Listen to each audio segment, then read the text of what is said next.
Are you technically rich and you just don't know it yet?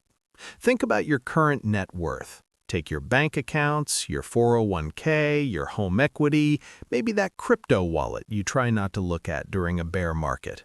Subtract your mortgage, your student loans, and that nagging credit card balance. What's the number? Most people look at that number and feel, meh. They compare themselves to the influencers on Instagram flying private to Dubai, or the billionaires buying entire Hawaiian islands, and they feel like they're failing. They see the average American net worth in the news, which is currently hovering around $1.1 million, and they panic. I don't have $1 million, I'm behind. But here's the thing, the average is a total lie. If Jeff Bezos walks into a bar with 99 homeless people, the average person in that bar is a billionaire, but 99 people are still hungry. Averages are useless for real people. To know if you're actually winning the game of wealth, you need to stop looking at the mean and start looking at the percentiles. You need to know what it actually takes to be in the top 10%, the top 5%, and the elite top 1% for your specific age group. Today, we are looking at the real 2026 numbers. We're going to find out which layer of society you actually occupy, and more importantly, exactly what you need to do to climb to the next one. Let's get real. My name is Joey, and I spend way too much time thinking about the data that the mainstream media glosses over. If you're someone who wants to stop guessing where you stand and start building a mathematical path to the top, make sure to hit the subscribe button and give this video a thumbs up if this helps you out. Look, wealth is a relative game. Being a millionaire means something very different at age 25 than it does at age 65. Today, we're going to break down the reality check by age bracket. We're going to look at the 90th, 95th, and 99th percentiles. By the end of this video, you'll have a clear benchmark for your current decade and a blueprint for the next one. Before we hit the numbers, we have to address the average trap. When you hear that the average American net worth is over $1 million, you're seeing the mean. This number is heavily distorted by the top 0.1%, the people whose net worths are measured in billions. They pull the average up so high that it becomes a meaningless metric for the other 330 million of us. The median, the absolute middle of the pack, is much lower. In 2026, the median net worth in the U.S. is roughly $200,000. That's the 50th percentile. If you have more than 200K, you are wealthier than half the country. But we aren't here to be average or median. We're here to be in the top 10%. Why? Because the top 10% represents the safe zone. It's the level of wealth where you have enough capital to survive a job loss, a medical emergency, or a market crash without ending up on the street. So let's look at the brackets. How do you stack up against your peers? The 20s, the great sorting. In your 20s, the top 10% isn't about being a mogul. It's about not being underwater. Because of the $1.7 trillion student loan crisis, the average 25-year-old actually has a negative net worth. Top 10%, age 25 to 29, roughly $120,000.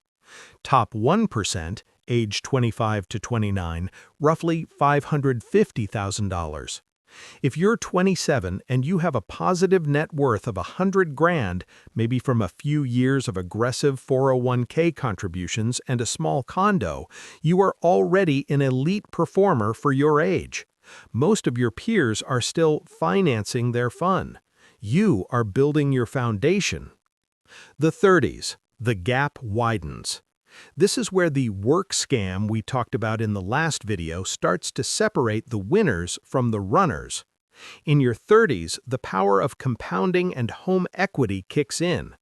Top 10%, age 30 to 34, $350,000. Top 5%, age 30 to 34, $650,000. Top 1%, age 30 to 34, $1.8 million. To be in the top 1% in your early 30s, you usually need a liquidity event. Maybe you were an early employee at a tech startup, or you've scaled a highly profitable side hustle. But to be in the top 10%, that's achievable for any couple with two decent salaries who decided to live on one and invest the other. The 40s, the wealth peak. By your 40s, the numbers start to get serious. This is typically when your career income peaks and your house has appreciated significantly. Top 10%, age 40 to 44, $1.2 million. Top 5%, age 40 to 44, $2.5 million. Top 1%, age 40 to 44, $6.2 million. Here's the thing, in your 40s, a millionaire is just someone in the top 12%. Being a millionaire is no longer a sign of being rich, it's just a sign of being a successful middle-aged professional. If you want to feel truly wealthy in your 40s, you're looking at that $2.5 million mark. The 50s, the retirement runway.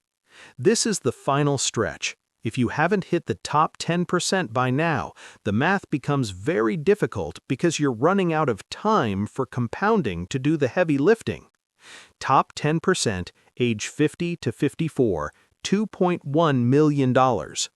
Top 5%, age 50 to 54, $4.8 million. Top 1%, age 50 to 54, $14.5 million. Look at that jump for the top 1%. By age 50, the 1%ers have separated themselves entirely from the rest of society. They aren't just working hard, they own assets that work harder than they ever could. Now, you might be thinking, Joey, seeing these numbers just makes me feel worse. I'm 42 and I'm nowhere near $1.2 million. Here's the thing. You have to look at the composition of that wealth. For the top 10% in their 40s and 50s, about 60% of that net worth is usually tied up in their primary residence and their retirement accounts. It's paper wealth. They can't spend it. They still have to show up to work on Monday. They still worry about the grocery bill. This is the wealth illusion. You see someone in your neighborhood with the $1.5 million house and the 2 Teslas, and you think they are in the top 1%. They might actually have a lower net worth than you because they are leveraged to the hilt. Real wealth, the kind that gives you freedom, is liquid net worth. If you have $500,000 in a brokerage account and no debt, you are arguably more free than the guy with a $3 million house and a $2.5 million mortgage. The percentiles are benchmarks, not judgments. They tell you where the bar is set. If you are behind the bar, it doesn't mean you're a failure. It means your current economic engine is underpowered for your goals. So, how do you actually move from the 50th percentile to the 90th, or from the 90th to the 99th? It requires a different strategy for each jump. Level 1, moving from the 50th to the 90th, the discipline phase. This is purely a game of defense. To get into the top 10%, you don't need to be a genius, you need to be boring. You need to max out the tax buckets we talked about. Roth IRA, 401k match. You need to avoid lifestyle creep. When you get a raise, your bank account should feel it, not your driveway. You need to stay married. Seriously, divorce is the #1 destroyer of net worth in the 40s age bracket. Level 2, moving from the 90th to the 95th, the optimization phase. At this level, you've already mastered the basics.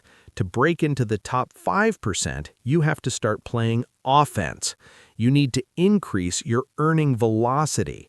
This means negotiating higher salaries, switching companies every 3 years, or starting a side business that can scale.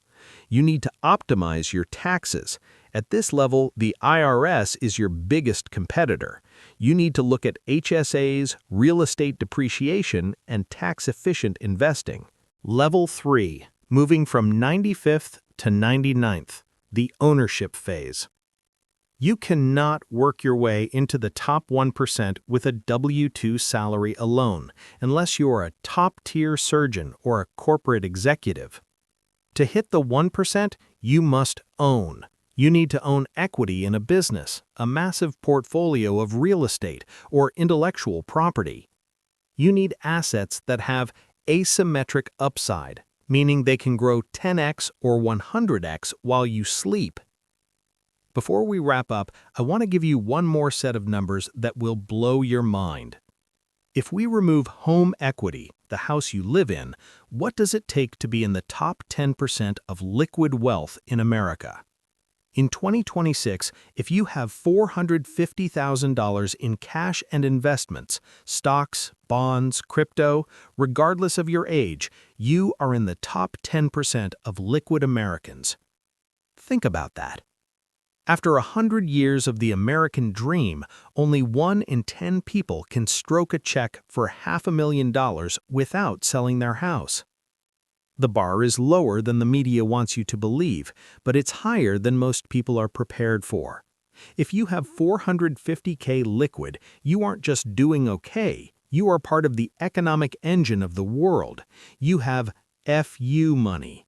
You have the ability to walk away from a toxic situation and rebuild. Here's the bottom line. Don't let the average deceive you, and don't let the 1% discourage you. The percentiles are a map.